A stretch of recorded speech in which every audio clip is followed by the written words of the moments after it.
Qədim sivilizasiyalardan danışanda gözümüzün qabağına ilk nə gəlir? Yəqin ki, kişilərin idarə etdiyi, qanun yazdığı və döyüşdüyü bir dünya. Amma bilirsiniz, Roma hekayəsi biraz fərqlidir. Gəlin birlikdə imperiyanın bünövrəsini qoyan, amma qanun qarşısında demək olar ki, heç bir haqqı olmayan Roma qadınlarının o ziddiyyətli dünyasına baş vuraq. Onlar eyni anda həm müqəddəs ana idilər, həm də hüquqsuz vətəndaş. Bax, əsas sual da elə budur. Qədim Romada qadın əslində kim idi? Ailənin baş tacı, hörmətli anası, bəlkə də ilahi bir ilham mənbəyi, yoxsa sadəcə atasının ya da ərinin mülkü sayılan, səs verə bilməyən, hüquqsuz bir fərd? Cavab təəccüblü də olsa hər ikisidir. Gəlin bu ziddiyyətin dərinliyini birlikdə inək. Gəlin görək bu suala necə cavab tapacağıq. Əvvəlcə Romanın quruluş əfsanələrindəki qadınlara baxacağıq. Sonra respublikanın yaranmasına səbəb olan o faciəvi hekayəyə keçəcəyik. Daha sonra isə onların hüquqi statusunu, ailədəki rolunu və cəmiyyətdəki fərqli statuslarını bir-bir araşdıracağıq. Hər şey təbii ki, mifologiyadan başlayır. Romanın yaranma hekayələrinin mərkəzində təkcə tanrılar və kişi qəhrəmanlar yoxdur, həm də heyrətamiz dərəcədə güclü qadın obrazları dayanır.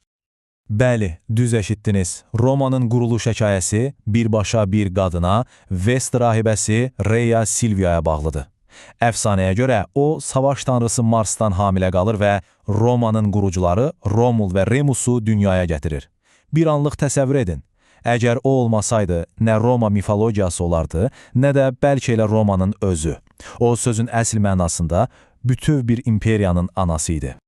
Romanın digər bir təməl hekayəsi isə Sabin qadınları haqqındadır. Deməli, yeni qurulan şəhərdə demək olar ki, ancaq kişilər yaşayırdı. Nəsli davam etdirmək üçün Romul bir festival təşkil edir və qonşu Sabin tayfasının qadınlarını qaçırır.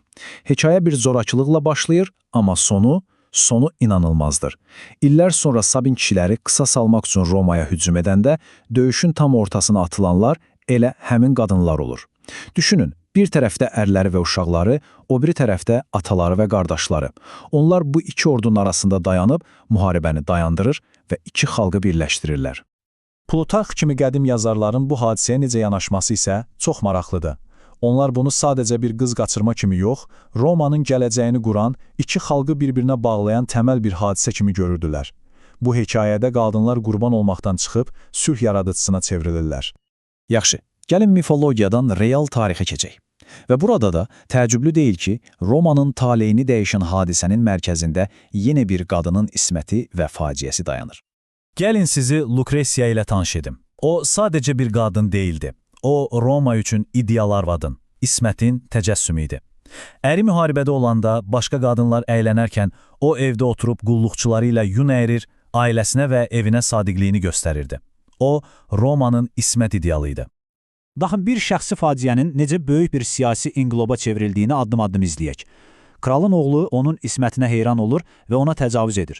Lucretia isə ləkələnmiş bir şərəflə yaşamaqdansa, hər şeyi ailəsinə danışıb özünü öldürür. Onun bu fədakarlığı və kral ailəsinin bu zülmü Romalılar o qədər qəzəbləndirir ki, onlar ayağa qalxıb sonuncu kralı devrirlər.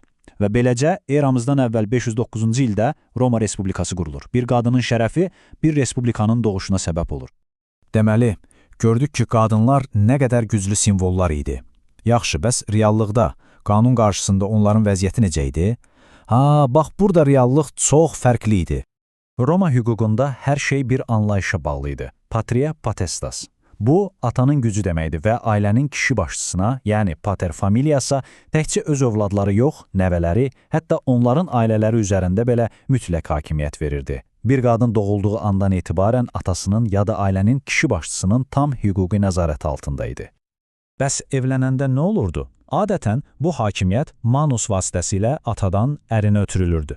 Manus, latınca əl deməkdir. Sanki qadın atasının əlindən çıxıb birbaşa ərinin əlinə keçirdi, yəni onun mütləq hakimiyyəti altına düşürdü. Yəni bir qadının öz puluna, malına sahib çıxıb çıxmaması tamamilə onun hansı evliliyi seçməsindən asılı idi. Əgər bu manuslu nikah edisə, bütün var dövləti ərinə keçirirdi. Amma sonraki dövrlərdə daha çox yayılan manussuz nikahda qadın hüquqi olaraq atasının ailəsində qalsa da öz şəxsi mülkiyyətini qoruya bilirdi. Bu əlbəttə ki, çox böyük bir fərqi idi. Və bütün bunların nəticəsi nə olurdu? O olurdu ki, sosial əhəmiyyətlərinə baxmayaraq, qadınlar ictimai və siyasi həyatdan tamamilə kənarda idilər. Səs verə bilməzdilər, vəzifə tuta bilməzdilər məhkəmədə çıxış edə bilməzdilər. Onların həmişə bir kişinin, ya atasının, ya ərinin, ya da bir qəyyumun hüquqi nəzarətinə ehtiyacı var idi. Amma bu qədər hüquqi məhdudiyyətə baxmayaraq, hörmətli bir Roma qadınının sosial rolu heç də gücsüz değildi. Deyə bilərik ki, qanunların bitdiyi yerdə sosial nüfuz başlayırdı. Məsələn, Yunanistan kimi bir çox qədim cəmiyyətdən fərqli olaraq Roma qadını dörd divar arasına qapadılmamışdı. O, əri ilə birlikdə ziyafətlərə gedir, teatrlarda, qladiator döyüşlərində görünür, yəni ictimai həyatda iştirak edirdi. Bu da onlara müəyyən bir sosial sərbəstlik və görünürlük qazandırırdı. Bəs hörmətli, evli bir qadın üçün ən yüksək status nə idi? Bu mater familias, yəni ailənin anası adlanırdı. Bu sadəcə bir ad değildi. Bu bir ləyaqət, hörmət və güc simvolu idi. Onun əsas vəzifəsi Romaya ləyaqətli vətəndaşlar yetişdirmək idi və bu müqəddəs bir borc sayılırdı. O, evi idarə edir, qullara nəzarət edir və ailənin maliyyəsində söz sahibi ola bilirdi. Əlbəttə, bütün qadınlar mater familiyası deyildi. Gəlin indi standart arvad və ana rolundan kənarda qalan qadınların da həyatına bir nəzər salaq. Bir qadının həyatı cəmiyyətdəki rolundan asılı olaraq ağlasığmaz dərəcədə fərqli ola bilərdi. Məsələn, bir tərəfdə Vesta rahibələri var idi, cəmiyyətin ən hörmətli qadınları. Onlar hüquqi cəhətdən tam müstəqil idilər, amma ismət andını pozsalar, cəzası diri-diri bastırılmaq idi.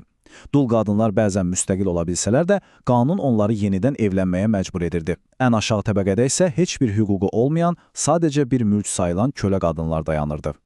Yaxşı, bütün bunlardan çıxan nəticə nədir? Nəticə odur ki, biz əvvəldə qoyduğumuz o ziddiyyətə qaydırıq.